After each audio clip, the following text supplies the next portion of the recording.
So hello everyone, welcome to my YouTube channel learn with Phoenix. So अभी जो हम question देखने वाले हैं ये सफिक्स सॉर्ट जो कि कोडिंग मैराथन 2021 जो कि कोडशिफ्ट पे होस्ट हुई है उसका सॉल्यूशन है, ये एक्सप्लेनेशन है। सो बेसिकली हमें इसमें ऐसे दिया गया था कि एक टीम है जिसमें n प्लेयर्स है और सबकी एक एबिलिटी है जो कि AI से डिनोट की जाएगी। मतलब जो n प्लेयर्स है उनकी n एबिलिटीज़ होंगी, सबकी एक एक डिनोट की गई होगी। हमें क्या करना है इसमें कि जिसकी सबसे कम एबिलिटी है वो सबसे पहले जाएगा। जैसे मान लो 3 प्लेयर है, एक की एबिलिटी 2 है, एक की एबिलिटी 1 है, तीसरे की एबिलिटी 3 है। तो हम एक्सपेक्टेड क्या है कि जो ऑर्डर ऑफ प्लेइंग होगा वो 1, 2 और 3 होगा। मतलब 1 वाला पहले जाएगा, बाद में 2, बाद में 3। लेकिन इसमें कंडीशन कैसी है कि जो नॉन डिक्रीजिंग ऑर्डर है उसकी कंडीशन ऐसी है कि आपके पास जो एरे रहेगा एबिलिटीज़ का एरे, उसमें आपको किसी सफिक्स ऑफ एरे की लेंथ, मतलब सफिक्स ऑफ जो एरे रहेगा, जैसे आप देखो 1 2 3 4 5, इसमें एक सफिक्स 4 5 6 बन सकता है, एक सफिक्स 5 6 बन सकता है, एक सफिक्स 2 3 4 5 6 बनता है। यानी कि बचा हुआ कुछ पार्ट एरे का जो कि आप यूज़ करोगे। इसमें आप ऐसे अब कैसे करना है, देखो कि हम किसी भी सफिक्स को कितनी बार भी लाइक फ्रंट में ला सकते हैं। हमें क्या करना है, नॉन डिक्रीजिंग ऑर्डर में इस एरे को लाना है। अगर ऐसा होता है तो हमें प्रिंट आउट कराना है और साथ ही साथ कितने मूव्स आपको लगे वो भी बताना है, और एल्स नो। बोर्ड के ऊपर मैं आपको क्वेश्चन समझाता हूँ। जैसे मान लो मेरे पास क्या है, 1 लाइक 5 6 1 2 3 4, ये 6 एलिमेंट्स का एरे है मेरे पास जो कि डिनोट करती है एबिलिटीज़ सारे 6 प्लेयर्स की।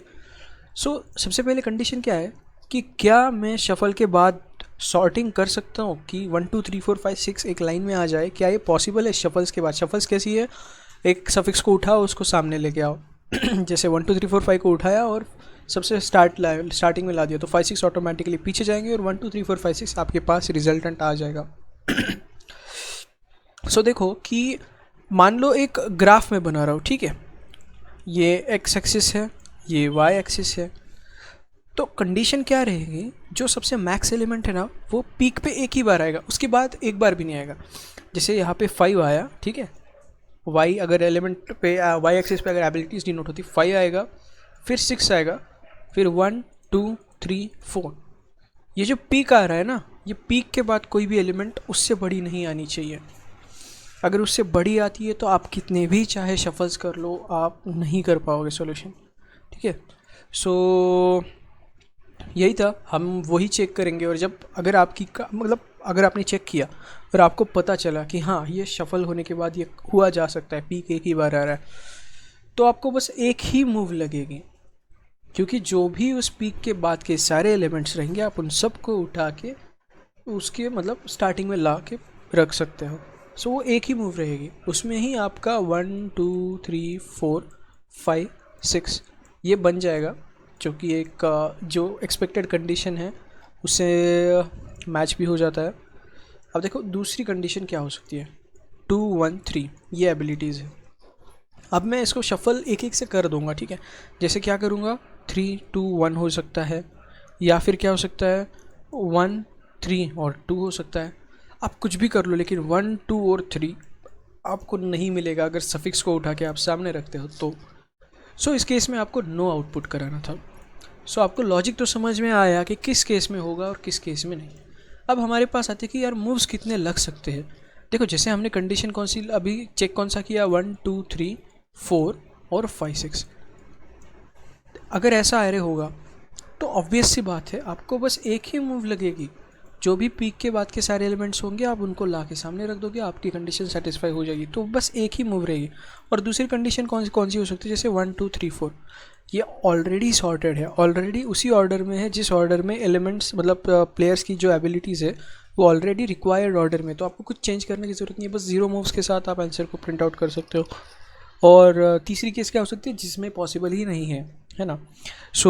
यही था लॉजिक क्वेश्चन की, मतलब जो अप्रोच थी जिसे मैंने इस क्वेश्चन को सोचा। तो अब हम कोड की तरफ बढ़ते हैं। कोड के अगर बारे में बात करूँ तो क्वेश्चन में बस वही चीज़ थी कि एक बूलियन फंक्शन मैंने बनाया जिसमें चेक किया कि ऐसी पॉसिबिलिटी जो पीक वाली पॉसिबिलिटी वो होती है या नहीं है। अगर पहले से ही सॉर्टेड है तो हम एस और ज़ीरो मूव्स के साथ बात को वही ख़त्म करेंगे, और ऐसा नहीं होता तो हम यहाँ पे चेक करेंगे कि जो रिक्वायर्ड कंडीशन है वो सेटिस्फाई होती है या नहीं है। अगर होती है तो एक मूव के साथ आंसर एस प्रिंट आउट होगा, और ऐसा नहीं होता तो नो कर आंसर प्रिंट होगा।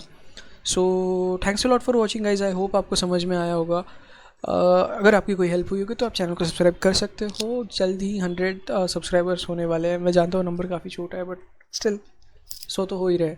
सो thanks a lot once again for watching this video.